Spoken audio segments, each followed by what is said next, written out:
Und das möchte ich besprechen mit Christian Hübenthal. Er ist Herausgeber von Lagebild Media. Schön, dass Sie bei uns sind. Hallo. Vielen Dank.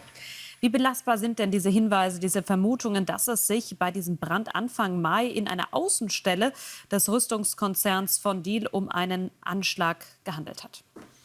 Also 100% belastbar sind solche Beweise natürlich nicht. Unabhängig aber davon, ob es in diesem konkreten Fall bei Diehl jetzt sich um einen Anschlag gehandelt hat oder um einen Unfall, ist die Gefahr für Sabotageakte derzeit so hoch wie mindestens seit 30 Jahren nicht mehr. Die Warnung dieses ausländischen Dienstes hat es eben offensichtlich gegeben. Was aus meiner Sicht etwas dagegen spreche, ist, dass an diesem Standort von Diehl Automotive-Teile gemacht worden sind. Also das ist nicht Teil der Rüstungssparte des Konzerns. Ganz genau, aber wieso hat man denn diesen Verdacht oder wie kommt man darauf? Können Sie sich das vorstellen?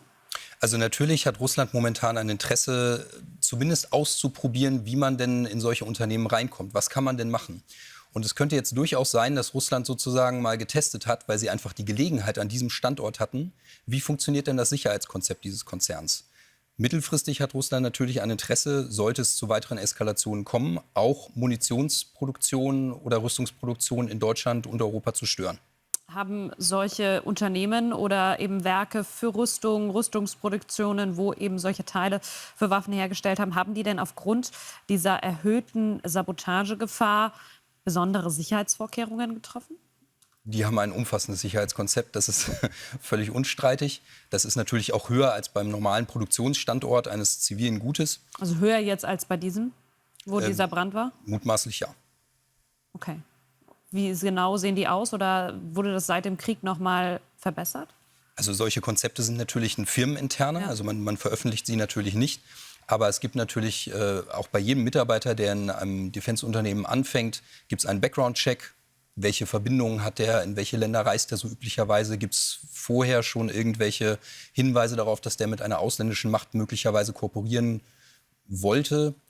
In diesem Fall wird dann schon gar nicht die Einstellung gemacht. Und natürlich gibt es dann die ganz normalen Dinge wie verschiedene Ringe um so ein Unternehmen, also Kameras, elektronische Überwachung bis hin zu ganz einfachen Hindernissen. Sie haben da ein besseres Türschloss, als wenn Sie sozusagen zu einem Konzern gehen, der Spielzeug produziert oder Lebensmittel. Das sind die Rüstungsunternehmen, aber es wird ja wirklich schon länger vor russischer Cybersabotage, vor Cyberangriffen gewarnt. Welche Unternehmen könnten auch ein besonders begehrtes oder gefährdetes Ziel der Russen sein, abgesehen von Rüstung und Waffen? Ja, das sind im Prinzip alle Unternehmen, die auch mit der öffentlichen Daseinsvorsorge zu tun haben. Alle kritischen Infrastrukturen, also sprich alles von Verkehr, Energie natürlich. Das sehen wir auch in der Ukraine. Es wird immer wieder das Energienetz angegriffen, um die Kommunikation zu stören, um den gesamten Ablauf zu stören, um auch eine gewisse Panik in der Zivilbevölkerung hervorzurufen. Sagt Christian Hübenthal, ganz herzlichen Dank für den Besuch hier bei uns. Danke.